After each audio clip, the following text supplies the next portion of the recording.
सो hello hello मेरे commerce के चीतो, welcome back to the channel मेरे प्यारे प्यारे बच्चों। आज हम लोग स्टार्ट करेंगे आपकी ट्वेल्थ की मैक्रो इकोनॉमिक्स को, जो वेरी वेरी इंपॉर्टेंट पार्ट है आपका इकोनॉमिक्स का।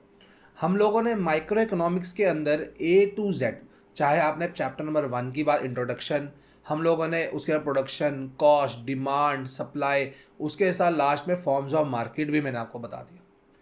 आपके एनसीईआरटीज के अंदर अदर फॉर्म्स ऑफ मार्केट नहीं बताए गए थे, उसके लिए मैंने एक सेपरेट छोटा सा वीडियो बनाया, वो भी आपको अपलोड करके बताया कि आई होप आप लोगों ने वो देखा होगा, उसके बाद यहाँ पहुँचे हो। मेरी बात याद रख लो, पहले माइक्रो देख लेना, उसको अच्छे से समझ लेना। अगर उसमें कहीं पर भी डाउट रहा ना, मैक्रो में एक जगह डाउट फंस जाएगा, क्योंकि वहाँ के कंसेप्ट क्लियर होना ज़रूरी है। वहाँ के कंसेप्ट क्लियर होंगे तो मैक्रो काफ़ी ईजी लगती है। ऑलराइट, जैसे मैं आपको बता रहा था, उसमें कुछ डिफरेंसेस थे माइक्रो के अंदर और मैक्रो में। इसके अंदर हमारा पहला चैप्टर हम लोग पढ़ेंगे जो, जिसके नाम है इंट्रोडक्शन टू मैक्रो इकोनॉमिक्स। उसके अंदर हम लोगों ने सिर्फ यही पढ़ना है कि मैक्रो इकोनॉमिक्स स्टार्ट कहाँ से हुई थी, क्या उस पर इम्पैक्ट पड़ा था, ग्रेट डिप्रेशन ने क्या उसको हेल्प किया है मैक्रो इकोनॉमिक्स को लाने के अंदर। उसके साथ साथ कौन से मेजर 4 सेक्टर्स हैं हमारे मैक्रो इकोनॉमिक सेक्टर के अंदर, कौन से सेक्टर्स हैं हमारे जो हमारी इकोनॉमी को इम्पैक्ट करते हैं। ऑलराइट, सो एक छोटा सा इंट्रो आप लोगों के लिए, then we will start with the today's lecture.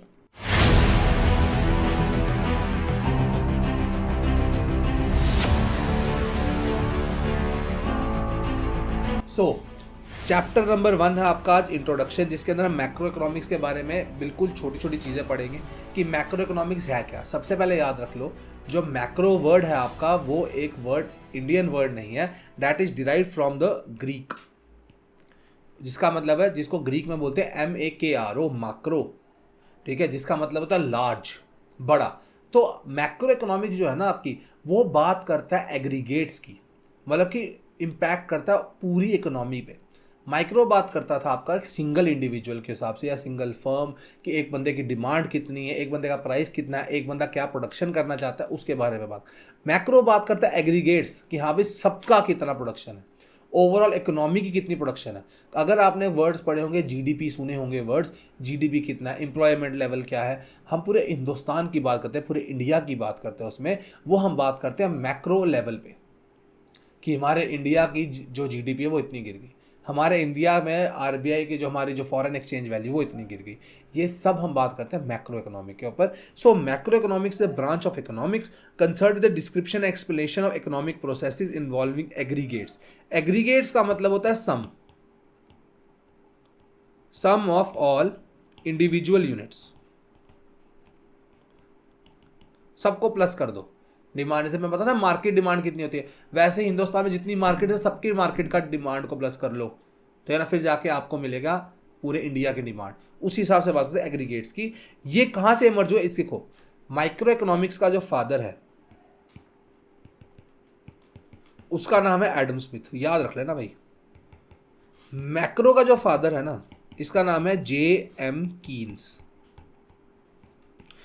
ठीक है, जॉन मान्यार्ड कीन्स। अब हुआ क्या था, इन्होंने जब अपनी एक बुक लिखी थी 1936 के अंदर, इनकी बुक आई थी the general theory of employment, interest and money, फिर जाके मैक्रो इकोनॉमिक्स का वजूद प्रॉपर समझ आया। लेकिन मैक्रो इकोनॉमिक्स जो स्टार्ट हुआ था ना, वो बेसिकली स्टार्ट हुआ था हमारा ग्रेट डिप्रेशन के बाद। ग्रेट डिप्रेशन जो हमारा USA के अंदर आया था 1929 में, उस समय इसका बहुत बोलबाला आया था कि जब मैक्रो इकोनॉमिक्स फेल हो गई, माइक्रो इकोनॉमिक्स के स्कूल ऑफ थॉट फेल हो गए ना, उसके बाद मैक्रो का नाम आया। ठीक है, सो ये इन्वेस्टिगेट करता है रिलेशनशिप्स को और the issues that affect that economy as an whole, पूरी इकोनॉमी की बात करता है। डिफरेंस क्या है, माइक्रो बात करता है इंडिविजुअल इनकम के बारे में, demand and supply of labour, house hold, firm और डिसीजन के बारे में, इंडिविजुअल के प्राइसेस के बारे में, analyse demand and supply of goods के बारे में। लेकिन मैक्रो क्या बात करता है, नेशनल इनकम के बारे में। जो जीडीपी आप वर्ड सुनते हैं ना, जीडीपी, देश का जीडीपी इतना हो गया, देश का जीडीपी इतना, इंडिया हमारा वर्ल्ड का नंबर 3 देश हो गया जीडीपी में, ये जीडीपी की बात करता है, नेशनल इनकम की। टोटल एम्प्लॉयमेंट की बात करता है, उसके साथ एग्रीगेट डिसीजंस की, कि हाँ भैया दोनों का, गवर्नमेंट ने क्या डिसीजन लिया, हाउस होल्ड ने क्या डिसीजन लिया, फर्म ने क्या डिसीजन लिया, उस सब की बात करेगा। फिर ओवरऑल प्राइस लेवल, इन्फ्लेशन जो आप बोलते हो, उसके साथ साथ एग्रीगेट डिमांड और सप्लाई की, कि टोटल डिमांड कितनी है, टोटल सप्लाई कितनी रहेगी। उसी तरह इसके अंदर भी कुछ एजेंट्स होते हैं, जिस एजेंट्स इकोनॉमिक एजेंट्स होते हैं, वो एजेंट्स वो होते हैं, इंस्टीट्यूशंस होते हैं जो इकोनॉमिक डिसीजन लेते हैं। ठीक है, इसके अंदर कौन कौन आते हैं? कंज्यूमर आते हैं जो डिसाइड करते हैं what and how to consume. Producer आते हैं जो बोलते हैं कितना प्रोड्यूस करना है। गवर्नमेंट, कॉर्पोरेशन, बैंक्स, ये सारे जो डिसाइड करते हैं टैक्स कितना होगा, ठीक है ना, कितना इंटरेस्ट रेट होगा, वो सब डिसाइड करते हैं। माइक्रो इकोनॉमिक्स के अंदर इनको हम माइक्रो एजेंट्स बोलते थे, क्योंकि कंज्यूमर अकेले बात कर रहा है, consumer choosing their optimum combination of goods to buy, trying to maximum profit by keeping their cost low and selling at high price. लेकिन मैक्रो इकोनॉमिक्स की जब बात की जाती है, मैक्रो इकोनॉमिक प्लेयर्स जो है हमारे, मैक्रो इकोनॉमिक जो डिसीजन मेकर्स हैं हमारे, ये यहाँ गवर्नमेंट है, स्टेट होती है गवर्नमेंट, स्टेट या स्टैट्यूटरी बॉडीज जो उन्होंने बनाई है, जैसे सेबी है, आरबीआई है, ये सारे इंस्टीट्यूशन। और इनका जो दिमाग में एम होता है ना, जिनका एम होता है ना, इनका ये नहीं होता, इनके ना पब्लिक गोल्स होते हैं। और ये पब्लिक गोल्स की बहुत भी हो सकते हैं, 4-5 भी हो सकते हैं, जरूरी नहीं एक ही हो। जैसे माइक्रो वाले जो हैं वो सोचते हैं कि हम अपना फ़ायदा कैसे करवाएं, इंडिविजुअल फ़ायदा, इंडिविजुअल प्रॉफिट, इंडिविजुअल वेलफेयर की बात करते हैं। ये बात करता है सबको बराबर फ़ायदा हो, इक्वल डिस्ट्रीब्यूशन ऑफ वेलफेयर, सबको खुशी मिले, सबको इक्वल रेट पे मिले, ये वो बात करता है। मैक्रो इकोनॉमिक जो प्लेयर्स हैं ना, ये बोलते हैं कि go beyond economic objectives and try to direct the deployment of economic resources for public needs, aim for welfare of the country and its people as a whole. कि हाँ भाई, लोगों को और कंट्री को सबको फायदा होना चाहिए। माइक्रो के अंदर हम अपना इंडिविजुअल का फायदा सोच रहे हैं, इधर हम लोग सबका फायदा सोच रहे हैं, सबका साथ सबका विकास, इधर वो बात हो रही है। तो ग्रेट डिप्रेशन क्यों सर इसके अंदर हम पढ़ रहे हैं? देखो, ग्रेट डिप्रेशन बहुत बड़ा, सबसे बड़ा जो मॉडर्न वर्ल्ड के अंदर सबसे बड़ा जो क्राइसिस था ना इकोनॉमिक्स के पॉइंट ऑफ व्यू से, दैट वाज ग्रेट डिप्रेशन, जो अक्टूबर 24, 1929 के अंदर आया था। इस दिन थर्सडे था। इस दिन पता क्या हुआ था? स्टॉक मार्केट, यूएस की स्टॉक मार्केट के प्राइसेस जकदम इतने गिर गए थे कि हाँ भाई, लोग सड़कों पे आ गए थे। पैसा नहीं रहा, अनएम्प्लॉयमेंट बढ़ गई, लोगों का कुछ भी नहीं रहा। और उस समय हम कहते हैं कि राउंड अबाउट भी ना 25 से 30% जो पीपल थे, जो यूएसए में उस समय अनएम्प्लॉयमेंट 2-3% के आसपास घूम रही थी, उस समय वो 23 से 24% तक पहुंच गई थी। जकदम सोच लो आप, पहले 100 में से 3 लोग अनएम्प्लॉयड थे, अब 100 में से 25 लोग अनएम्प्लॉयड है, कितना फर्क पड़ेगा? इतना डिफरेंस आ चुका था वहां पर यूएसए में। सो ये हुआ क्या था, जकदम स्टॉक मार्केट के प्राइसेस गिर गए। अक्टूबर 29 उस दिन थर्सडे था, तो आज तक उस डे को ब्लैक थर्सडे के नाम से जाना जाता है। वेरी इंपॉर्टेंट अमेरिकन हिस्ट्री में कि it was a black Thursday. और इसका जो इम्पैक्ट था ना, ये सिर्फ यूएसए में नहीं रहा, इसका एक कास्केडिंग इफेक्ट था। कास्केडिंग का मतलब हो गया, ये इफेक्ट इनके तक नहीं रुका, ये इफेक्ट आगे भी गया। आपने कभी डोमिनियोज देखे हैं? छोटे छोटे थे, एक गिराओ तो आगे 2, 3, 4, 5, 6, 7, 8 सारे गिरते रहते, ठक ठक ठक ठक ठक ऐसे घूमते गिरते रहते हैं। वैसे ही यूएसए, चाइना, इंडिया, जापान, सबको इक्वल इम्पैक्ट किया इसने, बहुत ज़्यादा बड़ा इम्पैक्ट हो गया इसका। सो बोला क्या जाता था, कीन्स जब आए नहीं थे हमारे, जॉन मान्यार्ड कीन्स, इससे पहले इकोनॉमिक्स पता क्या सोचते थे? जो हमारा क्लासिकल थॉट था उनका, वो ये थॉट था कि भैया जो लोग हैं ना, वो नौकरी करने गए हैं, वो नौकरी करेंगे और वो अच्छा खासा पैसा कमाएंगे और हर जगह उनको नौकरी मिलेगी। क्या था इकोनॉमिक्स थॉट? और all labourers who are ready to work will find employment and all factories will working at their full capacity. लोग जाएंगे, काम करेंगे, आराम से हो जाएगा। बट ये क्लासिकल जो थॉट था, थॉट ऑफ क्लासिकल ट्रेडिशन, ये जो थॉट था ना, ये ना 1929 के बाद बदल गया। लोग तो काम करना चाहते थे, बट डिप्रेशन ऐसा था, लोग काम नहीं कर सकते थे। इसका मेन रीज़न तो मैंने आपको बताया कि अचानक से स्टॉक मार्केट का प्राइस गिर गया, उसकी वजह से इन्वेस्टर्स में काफ़ी ज़्यादा पैनिक आ गया। ये तो था। उसके साथ साथ क्या हुआ, काफ़ी ज़्यादा ना, पहले क्या था, ओवर प्रोडक्शन कर रहे थे लोग अच्छे से, डिमांड भी अच्छी खासी थी एग्रीकल्चरल गुड्स की। अचानक से क्या हुआ, जब डिप्रेशन आना शुरू हुआ तो ज़्यादा डिमांड हो गई, उसकी वजह से क्या हुआ, डिमांड ज़्यादा हो गई, प्राइसेस बढ़ना शुरू हुए। जगदम डिप्रेशन आया, लोग के पास पैसे ही नहीं रहे, प्रोडक्शन तो बहुत ज़्यादा थी, वो इतना नीचे जल्दी गिर गया, लोगों के पास तो बहुत स्टॉक पड़ा था, लेकिन वो कोई ले नहीं सकता था, पैसे ही नहीं थे लोगों के पास। जो पहले बंदा 20 किलो सामान लेके जाता था, अब वो 2-3 किलो भी नहीं लेके जा पा रहा था, पैसे ही नहीं थे, डिप्रेशन चल रहा, ना उनके पास नौकरी है। उसकी वजह से क्या हुआ, नौकरियां भी गई, क्योंकि उनके पास ज़्यादा सामान था, उनके लोगों की नौकरियां गई। जिनके पास नौकरी नहीं, उनके इनकम लेवल भी गिर गए। इतना ज़्यादा इम्पैक्ट हो गया यूएस। ऑलराइट, कि उसके बाद अंडर कंजप्शन हो गई, ड्रॉप इन एग्रीकल्चर प्राइसेस हुआ, गुड की डिमांड भी गिर गई, फैक्ट्री जो थी वो खाली पड़ी थी क्योंकि उनका स्टॉक पड़ा था लेकिन फैक्ट्रियां बंद करी हुई थी, वर्कर्स को बाहर कर दिया और अनएम्प्लॉयमेंट हो गई और उनकी इनकम भी बंद हो गई। यूएसए के अंदर अनएम्प्लॉयमेंट रेट कितना हो गया 3 to 25%, पहले 3% था फिर 25% पहुंच गया। कितने ज्यादा अनएम्प्लॉयमेंट, अनएम्प्लॉयमेंट क्या होता है, number of people who are not working and looking for jobs, number of people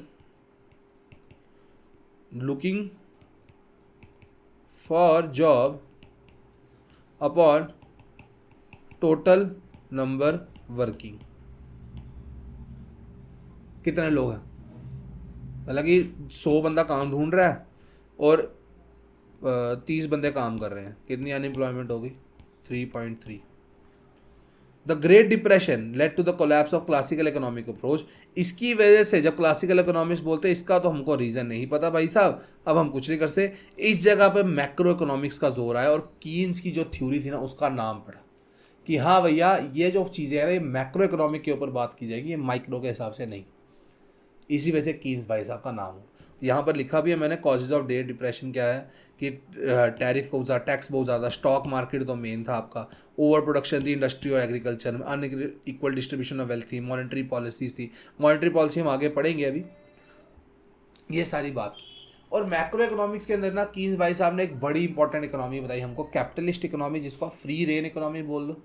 capitalist कौन लोग होते हैं, जो मेन बंदे होते हैं पैसा इकट्ठा करने में, फ्री मार्केट, फ्रीलाइसिस फायर बोल लो, फ्री रेन बोल लो, इसको कुछ भी बोल लो। जो कैपिटलिस्ट इकोनॉमी होती है ना वहाँ पर क्या होता है, गवर्नमेंट का रोल बिल्कुल ना के बराबर होता है। गवर्नमेंट को सिर्फ ये बोला जाता है कि तुम सिर्फ लॉ एंड ऑर्डर मेंटेन रखो, प्रोडक्शन वगैरह सब मार्केट फोर्सेस के हिसाब से होगा, प्रोडक्शन प्राइवेट प्लेयर्स अपने हिसाब से करते हैं। इंडिया में मिक्स्ड इकोनॉमी है, इंडिया के अंदर गवर्नमेंट भी साथ में काम करती है और हमारे साथ साथ प्राइवेट बंदे भी काम करते हैं। यूएसए के अंदर, सिंगापुर में, हांगकांग में, आयरलैंड में, यहाँ पर क्या होता है, सिर्फ गवर्नमेंट का रोल होता है, तुम सिर्फ अपना नॉर्मल चीज़ें, गवर्नमेंट का जो लॉ एंड ऑर्डर है, पॉलिसीज हैं वो बनाओ, इधर मत बोलना कुछ भी। यहाँ पर सारा हमारा काम है, यहाँ पर मेन मोटिव होता है प्रॉफिट, पैसा कमाना। So, capitalist enterprises perform majority of production activity, that is one or more entrepreneurs take major decisions and bear large associated risk with them. They themselves supply or borrow the capital needed to run the enterprise. Government role is to maintain law and order only. इधर क्या क्या होता है, private ownership of factor of production है, property, सारे factor of production आपके हाथ में होते हैं और प्रॉपर्टी भी आपके अपने अंडर में। चाइना में आपके अंडर में नाम पे प्रॉपर्टी नहीं हो सकती क्योंकि वो जो है ना वो सोशलिस्ट इकोनॉमी है, वहाँ आपके नाम पे प्रॉपर्टी नहीं हो सकती, वहाँ सब कुछ गवर्नमेंट का है, ठीक है। कैपिटलिस्ट के अंदर सब कुछ प्राइवेट का है, गवर्नमेंट का कोई इंटरफेरेंस नहीं है, प्रॉफिट मेन है, production takes place for selling and output, selling the output in the market. यहाँ पर डिमांड एंड सप्लाई फोर्सेज, आपको मैंने आपको हम पढ़ रहे थे मार्केट्स के अंदर, ये वाला डिमांड और सप्लाई यहाँ मिलती है, इक्विलिब्रियम होता है, यहाँ पर प्राइस और क्वांटिटी डिसाइड हो जाती है, यहाँ पर ऐसा ही चलता है। फ्रीडम ऑफ एंटरप्राइज होती है कि वो नया ब्रांच खोलना चाहते हैं, नया बिजनेस खोलना चाहते हैं अपने हिसाब से। प्राइस मैकेनिज्म, सप्लाई और demand forces decide the price. Consumer sovereignty होती है यहाँ पर कि buyers ultimately determine which goods and services will be produce and what quantity. अगर कंज्यूमर बोलता है कि मुझे चाय ज़्यादा चाहिए तो वो चाय ज़्यादा बनाते हैं क्योंकि चाय पे पैसा ज़्यादा मिलेगा।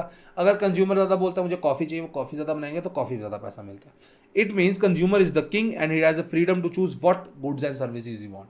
वो जो मांगेगा वही प्रोड्यूस होगा। कैपिटल इकोनॉमी इस पे ही चलती है, समझ लो।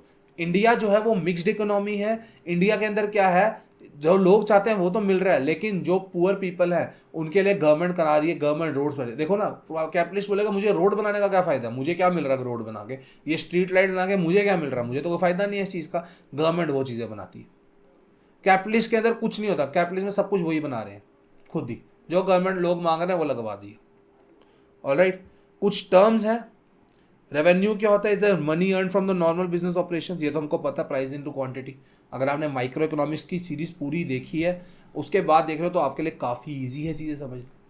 जिन्होंने मैक्रो इकोनॉमिक्स स्टार्ट कर दी ना डायरेक्टली, उनके लिए थोड़ा सा मुश्किल होगा, मैं वो खुद बोलता हूँ, क्योंकि मैक्सिमम चीज़ें वहाँ से रिलेट करूँगा मैं। ऑलराइट, सो आई प्रेफर, आप मैं बोलता हूँ आपको पहले वो देख लो। आई डोंट केयर कि आप पहले देखो बाद में देखो, कमेंट आपका बाद में, जब आपका कमेंट आएगा अगले वीडियो में आपका आंसर मैं दूंगा, वो मेरी टेंशन है। इवन मैं आपको कमेंट्स में ही आंसर दे दूंगा। बस आपका सपोर्ट चाहिए। और अगर मज़ा आ रहा है अभी तक लाइक कर दो, अगर आप बने हुए हो अभी तक, ठीक है। अब दो चीज़ें याद रखना, वापस आते हैं, वेज रेट और वेज लेबर क्या होता है। वेज रेट और वेज लेबर में फ़र्क है, ठीक है। वेज रेट पता क्या होता है, फॉर एग्जाम्पल आपने किसी बंदे के पास गया, आपने उसको बोला भाई कितने पैसे लेगा, वो बोलता है सर मेरी 600 रुपये दिहाड़ी है, 600 रुपीज़ लेता हूँ मैं। That is wage rate, that is wage rate, ठीक है। वेज लेबर पता है क्या है, कि वो कितने घंटे उसमें 600 रुपये में काम करेगा। वो लेबर वाला बोलता है सर मेरे 6 घंटे दिहाड़ी करता हूँ मैं, 600 रुपये लेता हूँ। तो मतलब कि वेज लेबर है 6 आवर्स, लेबर है कि वो 6 घंटे तक इतना काम करेगा, 6 घंटे तक काम करेगा। वेज रेट है कितने पैसे वो लेगा। ओके, तो ये चीज ध्यान से समझना, वेज रेट और वेज लेबर में बहुत डिफिकल्ट होता है समझना। वेज रेट क्या होता है, प्राइस चार्ज्ड, मतलब कि 600 रुपीज, जहां लिख रहा हूं मैं 600 रुपये वेज रेट था उसका, लेबर है उसका 6 आवर्स, कितने घंटे उसने एक्सचेंज किया। Alright, investment expenditure is expense incurred by individual business और गवर्नमेंट टू एक्सपैंड प्रोडक्शन और race productive capacity.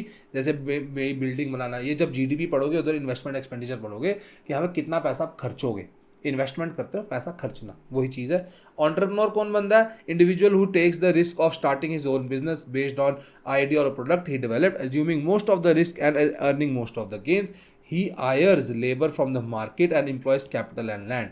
After hiring the inputs, he starts production. His motive is to sell them in the market and earn profit. मतलब entrepreneur वो बंदा होता है जो एक unique idea लेके आता है, एक यूनिक बिजनेस सेटअप करता है, जिसके ऊपर फर्स्ट पर्सन होता है जो बिजनेस, एक होता है फैमिली बिजनेस, एक होता है एंटरप्रेन्योर। एंटरप्रेन्योर तो पहला बंदा जो बिजनेस स्टार्ट करता है, वो सब कुछ फैक्टर ऑफ प्रोडक्शन को अरेंज करता है। फैक्टर ऑफ प्रोडक्शन चार हमारे कौन से थे हमारे, land labour capital, land labour capital और एंटरप्रेन्योर।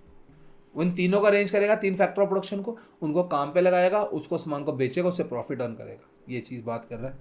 एंटरप्रेन्योर कैपिटल लेके आता है, फैक्टर ऑफ प्रोडक्शन लगाता है, वर्कर्स को लगाता है, प्रॉफिट लेता है।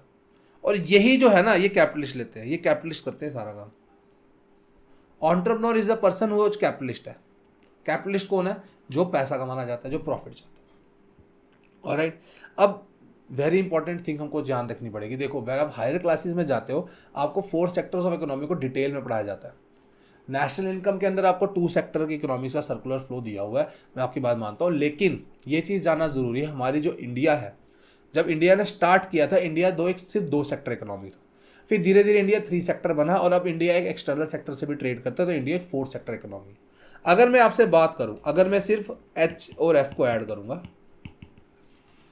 एच और F means house hold and firm, तो ये 2 सेक्टर इकोनॉमी है।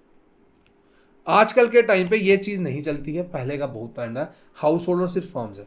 अगर मैं house hold plus firm plus government कर लूं, ये होती है 3 सेक्टर इकोनॉमी। आई होप आप लोग पढ़ पा रहे हो, ठीक है ना। ये भी आजकल काफी इकोनॉमीज नहीं है, आजकल इकोनॉमी चलती है house hold plus firm plus government plus external sector. आजकल इकोनॉमीज ये चल रही हैं, ठीक है। एक्सटर्नल सेक्टर, इसको आप बोलते हो 4 सेक्टर। और इंडिया भी ये है, यूएसए ये है, सारी कंट्रीज आपस में इंपोर्ट एक्सपोर्ट करती है। एक्सटर्नल सेक्टर होता है आपका इंपोर्ट एक्सपोर्ट करना। गवर्नमेंट टैक्स चार्ज करती है, टैक्स आपसे लेती है ना, फिर उसके बदले वही गवर्नमेंट सर्विसेज देती है, रोड्स बनाती है, उसके बदले स्कीम्स देती है, सब्सिडीज देती है। फर्म बिजनेस यूनिट्स जो हमारे, हाउस होल्ड हम लोग हैं। अब इस चीज को ध्यान से, इस चीज को समझना, कैसे मैं बताऊंगा, ध्यान से समझना। ऑलराइट, अब देखो, हाउस होल्ड सेक्टर कौन सा सेक्टर है। अगर मैं बात करूं house hold sector, house hold sector क्या करता है, हाउस होल्ड है हम लोग क्या करते हैं, we work for the organisation. हम एक किस्म से फैक्टर्स ऑफ प्रोडक्शन है उनके लिए। अगर हम लोग उनको सर्विसेज देंगे फर्म्स को, वो हमको बदले पैसे देगी, वो पैसा हम लोग यहाँ टैक्स में ही देंगे, वो पैसा हम लोग हो सकता है उसे इम्पोर्ट करें सामान, हो सकता है हम उससे एक्सपोर्ट करें सामान, वो हमारे पे। As an individual, as a household, आप लोग क्या कर सकते हो, आप सर्विसेज रेंडर करोगे अपनी, उसके बदले आपको क्या मिलेंगे, पैसे, वेजिस, सैलरी बोल लो। उस सैलरी से आप लोग गुड्स एंड सर्विसेज बाय करोगे, ऑब्वियसली ना, उनसे बाय करोगे। कुछ पैसा आप लोग बैंक में सेव करोगे, कुछ से टैक्स दोगे, है ना, या कुछ सामान बाहर का पसंद आया तो आपने इंपोर्ट कर लिया सामान थोड़ा सा। So as an household आप इकोनॉमी में क्या क्या कंट्रीब्यूट करो ये सब कुछ लिखा हुआ है यहाँ पर, ठीक है। तो as an household means a single group और individual who take independent economic decisions. Household consist of people who work in firms and earn wages, यहाँ गवर्नमेंट में काम करते हैं, सैलरी मिलती है उनको। ओनर्स ऑफ द फर्म्स होते हैं, यहाँ वो अर्न प्रॉफिट करते हैं। ऑब्वियसली बात है, यहाँ दुकान चला लो, बिजनेस चला लो, या गवर्नमेंट सेक्टर में काम कर लो या प्राइवेट सेक्टर में काम कर लो। The sector covers consumers, individuals, every member of the society. The household sector purchase goods and services for the consumption and supply of inputs, कि हम लोग देखो उनसे गुड्स एंड सर्विसेज जो बनाएंगे वो भी हम खरीदेंगे ही खरीदेंगे, हम तो खरीदेंगे ना वो गुड्स एंड सर्विस फर्म से, उसके बदले में हम उनको क्या देते हैं, अपनी सर्विसेज देते हैं, उनके पास काम करते हैं, हेल्प करते हैं उन लोगों की। तो this sector covers the consumption expenditure component of GDP. यह याद रखना, जब आप जीडीपी निकालते हो ना, एक्सपेंडिचर मेथड होता है जीडीपी, नेशनल इनकम में आप पढ़ोगे तीन मेथड होते हैं जीडीपी निकालने के लिए। जीडीपी निकालने के लिए तीन मेथड होते हैं, उसमें एक होता है एक्सपेंडिचर मेथड। एक्सपेंडिचर के अंदर आपका आता है, एक आता है आपका, ठीक है, हाउस होल्ड या प्राइवेट एक्सपेंडिचर, एक आता है आपका गवर्नमेंट एक्सपेंडिचर, एक आती है इन्वेस्टमेंट, एक आता है आपका इंपोर्ट एंड एक्सपोर्ट। ये चारों जो है ना सेक्टर, ये चारों हमारे 4 सेक्टर्स इकोनॉमी में, और इन्हीं का हमारा देखो ये कंजम्पशन एक्सपेंडिचर है ना हाउस होल्ड का, ऑब्वियसली हाउस होल्ड का बता रहा है। सो उसके बाद ये बात करता है फर्म्स के लिए। फर्म्स कवर करते हैं इन्वेस्टमेंट एक्सपेंडिचर। क्या होता है, फर्म्स क्या करते हैं, वो ऑर्गेनाइज करते हैं फैक्टर्स ऑफ प्रोडक्शन को, उनकी यूटिलाइज करते हैं और नए गुड्स एंड सर्विसेज बनाते हैं। इन्वेस्ट करते हैं ना, वो इन्वेस्ट करते हैं नई जगह पे, तो इसी वजह से उनको इन्वेस्टमेंट एक्सपेंडिचर बोला जाता है। एक आपको मिलता है गवर्नमेंट सेक्टर। गवर्नमेंट सेक्टर क्या करता है, वो गवर्नमेंट एक्सपेंडिचर करता है। देखो गवर्नमेंट क्या करती है, कभी कभी जब उसको लगता है, देखा गवर्नमेंट क्या करती है, हम लोगों से देती है tax.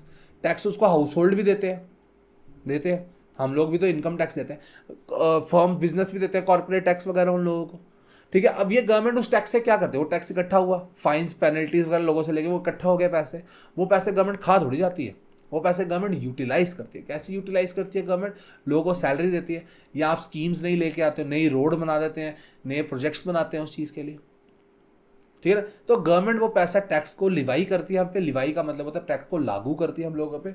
Government levy taxes to fund development projects, जैसे कि डैम रोड बनाना, डेवलपमेंट प्रोजेक्ट्स में डैम रोड बनाना, इंफ्रा बनाना, हैवी इंडस्ट्रीज बनाना। कभी कभी गवर्नमेंट खुद प्रोडक्शन भी करती है, कौन सी चीज़ें, अगर कैपिटलिस्ट इकोनॉमी है, सारे लोग अपना फायदा देखेंगे, वो तो वही बनाएंगे जहाँ उसको सबसे ज़्यादा फायदा है, ठीक है ना। तो उस जगह पे गवर्नमेंट बोलती है कि भाई साहब रुको, तुम एक काम करो, तुम वो बनाओ, ये जो रोडे शोडे का थोड़ा काम है ना, ये मैं बना देता हूँ। तो गवर्नमेंट कभी कभी खुद भी प्रोडक्शन करती है। गवर्नमेंट एजुकेशन हेल्थ सेक्टर्स में डिलीवर करती है सर्विसेज हम सबको, ये तो हमको सिंपल सा पता है, नॉर्मल सा। तो गवर्नमेंट कौन सा एक्सपेंडिचर है, गवर्नमेंट एक्सपेंडिचर। और लास्ट में बात करते हैं फॉरेन एंड एक्सटर्नल सेक्टर की। जो फॉरेन एक्सटर्नल सेक्टर कौन से, जो एक्सपोर्ट इंपोर्ट हमारे आते हैं। एक्सपोर्ट का मतलब होता है हमने दूसरे देश में सामान भेजा, इंडिया ने यूएसए में सामान भेजा, यूएसए ने यहाँ भेजेगा तो इंडिया के लिए वो इंपोर्ट है, ठीक है ना। इंडिया के पॉइंट ऑफ व्यू सोचो, इंडिया यूएसए को सामान देता है, इंडिया के पॉइंट ऑफ व्यू से ये एक्सपोर्ट है। यूएसए से सामान इंडिया आया तो ये इंपोर्ट है। अब गुड्स सर्विसेज की तो होती है, उसके साथ साथ कैपिटल भी होता है, ह्यूमन लेबर्स भी होता है, जापान के लोग यहाँ के काम कर रहे हैं, यहाँ के लोग जापान जाके काम कर रहे हैं, ये सब भी हो सकता है। तो हम लोगों को निकालना पड़ता है नेट एक्सपोर्ट्स। नेट एक्सपोर्ट्स का मतलब होता है एक्स माइनस एम, एक्स का मतलब होता है एक्सपोर्ट, एम का मतलब होता है इंपोर्ट। गवर्नमेंट के अंदर ये भी एक आता है हमारा, मतलब कि जो 4 सेक्टर है ना, उसके अंदर ये बात करते हैं हम लोग। अगर हम फॉर्मूला लिखें तो कैसे लिखते हैं पता है आपको, फॉर्मूला पता कैसे लिखते हैं, जीडीपी, इसको थोड़ा सा मैं ऐसे लिख देता हूँ, जस्ट अ सेकेंड। आगे पढ़ना, अगर आपको आगे भी पढ़ना है, ये जीडीपी एक्सपेंडिचर मेथड से होता है। हाँ, household consumption plus government expenditure plus investment plus X minus M. Household expenditure मैंने आपको बताया, इसको आप प्राइवेट एक्सपेंडिचर भी बोल सकते हो। गवर्नमेंट एक्सपेंडिचर आपको बता दिया, इन्वेस्टमेंट फर्म्स करती हैं, एक्सपोर्ट हो ये, एंड ये हो गया आपका नेट एक्सपोर्ट। ऑलराइट, अब हम 4 सेक्टर की ना वर्किंग देखते हैं एक बारी ना, आप जिसको ध्यान से समझना होता क्या क्या, जो लिखा है वही बता रहा हूँ मैं कि हाँ भाई क्या 4 सेक्टर्स अपने आइडेंटिफाई करो पहले। एक आ गया आपका, इसको मैं ग्रीन कलर कर देता हूँ, ओह सॉरी, ठीक है। ये एक आ गया हाउस होल्ड सेक्टर पे ध्यान रखना, गवर्नमेंट सेक्टर पे, फर्म्स और एक फॉरेन सेक्टर पे। अब एरोज को फॉलो करेंगे हम लोग, ठीक है, क्या एरोज हैं हमारे, ठीक है। ये फाइनेंशियल मार्केट है, ये आ गया बैंक का आपका। ये एक सेक्टर नहीं होता, ये अंदर घुसा ही होता है अंदर, ऑब्वियस बात है सर, इधर हमारे देश में बैंक तो है ही है, तो हम ये सोचेंगे कैसे चलेगा, ठीक है। हाउस होल्ड सेक्टर और फर्म का रिलेशन निकालो पहले। हाउस होल्ड सेक्टर जो है वो यहां से कंजम्पशन एक्सपेंडिचर करता है फर्म्स पे, मतलब कि गुड्स एंड सर्विसेज बाय करता है इनसे, फर्म से, ठीक है। फर्म्स इनको बदले में वेजेस देते हैं, रेंट देते हैं, इंटरेस्ट प्रॉफिट, मतलब कि फर्म्स बदले में क्या देते हैं, वेजेस देते हैं ना, सैलरी देती हैं, वेजेस देते हैं हम लोग हाउस होल्ड को। यहाँ तक समझ गए। हम लोग फर्म्स के पास काम करने जाते हैं, वो हमको बदले में पैसे देते हैं। एक चीज़ें समझ गए, दो चीज़ें होती हैं बेसिकली, ठीक है, दो चीज़ें समझ लो। हाउस होल्ड, पहले हम उनको सर्विस देते हैं, उसके बदले फर्म्स हमको पैसा देती है। दूसरा, जो फर्म्स गुड्स एंड सर्विस बनाती है वो हमको देती है, उसके बदले हम उसको पैसा दे देते हैं, है ना, हम भी तो उसको पैसे देते हैं ना फर्म्स को। ये चीज़ समझ गया। फिर आता है इसके अंदर गवर्नमेंट। गवर्नमेंट लेती है टैक्सीज, और अगर जो लोग इधर काम करते हैं गवर्नमेंट में, उनको देती है गवर्नमेंट सैलरी। जो गवर्नमेंट सेक्टर में लोग काम करते हैं वो सैलरी देते हैं, यह भी समझ गए। बिजनेस भी इनको टैक्स देता है, और कभी कभी इनसे परचेज करता है सामान। बिजनेस टैक्स देता है, और बिजनेस कभी कभी, गवर्नमेंट कभी कभी बिजनेस से परचेज करता है सामान। ये भी समझ गए आप लोग, वेरी इजी। फॉरेन सेक्टर कहाँ है इसमें? फिर फॉरेन सेक्टर क्या करता है, देखो, फॉरेन सेक्टर हाउस होल्ड ने अगर सामान मंगाया, इंपोर्ट एक्सपोर्ट करता है। अगर फॉरेन सेक्टर ने, हाउस होल्ड वाले बंदे फॉरेन सेक्टर में काम करते हैं, उसके बदले ये इसको पैसे देते हैं, इंपोर्ट एक्सपोर्ट हो गया। यहाँ पर भी इसने इसको कैपिटल दी, इसके बदले इसने इसको पैसे दिए। इसने इसको कभी कभी फॉरेन सेक्टर के साथ साथ ये इसको पे करेगा, इससे सामान लेगा। तो ये चारों सेक्टर आपस में कैसे वर्क करते हैं, ये इसके अंदर एक छोटा सा एक आइडिया दिया हुआ था। ये आपकी एनसीईआरटी में नहीं बना हुआ, ये सिर्फ एक तरह से मैं आपको आइडिया दे रहा हूँ कि कैसे चारों सेक्टर्स आपके वर्क करते हैं। So and this was your chapter number 1 जो कंप्लीट हो चुका है आपका। इसके बाद चैप्टर नंबर 2 स्टार्ट करेंगे, national income. That is very very important आपके एग्जाम पॉइंट ऑफ व्यू से। उस समय तो 2 पार्ट्स में आपको मैं वीडियो दूंगा, मोस्ट प्रॉब्ली इसके बाद आपको वही मिलेगी। ऑलराइट, सो टिल देन अपना ध्यान रखो मेरे चीतो। ये आपकी पहली वीडियो थी मैक्रो इकोनॉमिक्स की, प्लीज़ ध्यान से इसको देखो। मैक्रो इकोनॉमिक्स बहुत इंपॉर्टेंट है आपके एग्जाम पॉइंट ऑफ व्यू से। टिल देन, अगर वीडियो यहाँ तक पहुँच गई, लाइक कर दो, शेयर कर दो और सब्सक्राइब कर दो हमारे चैनल को। Okay, bye bye.